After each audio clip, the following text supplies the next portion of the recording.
All right, so this is part 2. I didn't want to make that other video too long. So part 2 again.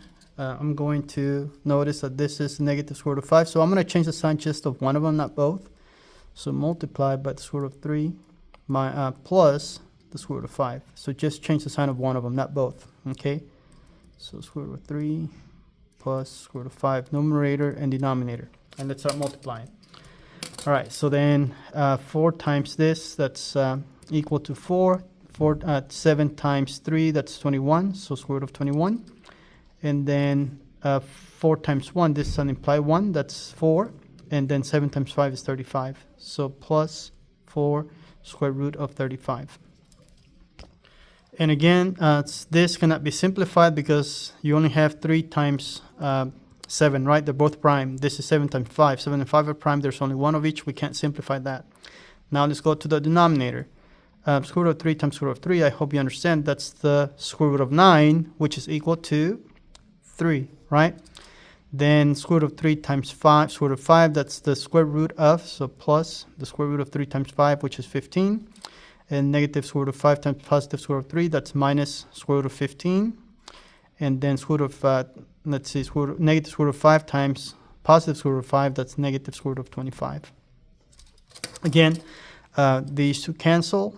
So then on the numerator, we have 4 square root of 21 plus 4 square root of 35 over this, the square root of 25 is 5. Notice we have a negative in front of it, so that 5 becomes negative.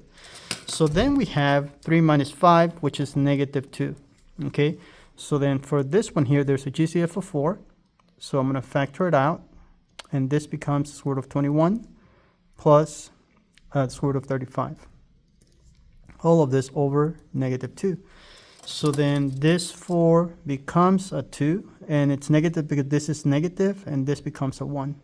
So then when I simplify this further, I have, let's see, so for this one, I'm just going to distribute negative 2 times square root of 21. So that's negative 2 square root of 21.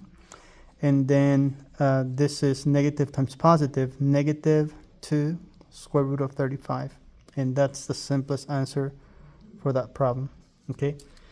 All right. One last example here. So don't forget the index of the radical tells you how many you need.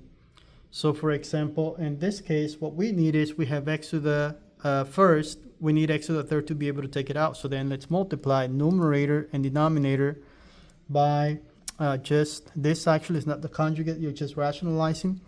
So you multiply by the cube root of x squared, because you already have 1, you need 1 more, so you can take it out. Okay, so cube root of x squared. So then this equals 2 times square root of x squared, that's equal to 2 square root of x squared. That's the first expression. And then square root of x squared times square root of x cube root of x times cube root of x squared, then that gives you just x. Over, what happens here is you only have x, because again, the radical cancels. So at this point, if there's no GCF, that means there is no reducing. So we cannot reduce this one because there's no GCF. So this is our final answer. So I'm going to write that down in case you forget. If there is no GCF, okay, there